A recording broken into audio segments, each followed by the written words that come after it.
Ծափաթաղ գյուղում տեղի ունեցած ողբերգությունը մինչ այսօր շարունակում է ցավոտ հիշողություն մնալ համայնքի համար։ 3-ամյա Տիգրանի հայրը դաժանաբար սպանել էր որդուն։ Սպանության պատճառը եղել էին կասկածները, թե երեխան իր կենսաբանական որդին չէ։ Դատարանը Արմեն Օհանեսովին դատապարտել է ցմահ ազատազրկման։ Փաստաբան Արթուր Խաչիկյանը Ռադար Արմենիայի հետ զրույցում նշեց, որ պատրաստվում են բողոքարկել վճիռը։ Ըստ նրա, Օհանեսովը պնդել է, եթե ազատազրկում լիներ, չէր ցանկանա բողոքարկել, սակայն մեղադրյալը ծանր է ընդունել ցմահ ազատազրկման փաստը։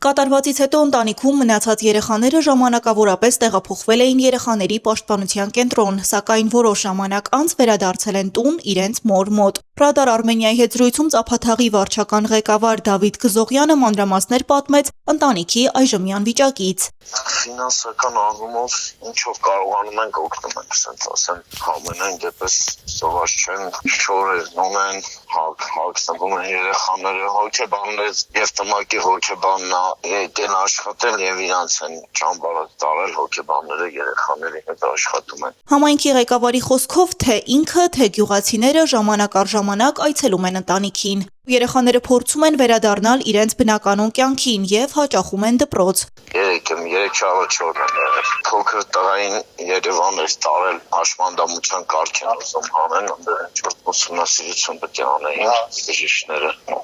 Աղջիկներ երեխաներն էին տունը մաքրում, մաքրել տունը։ Համայնքի ղեկավարը վստահեցրեց, որ ընտանիքը այժմ ոչ մի բանի կարիք չունի։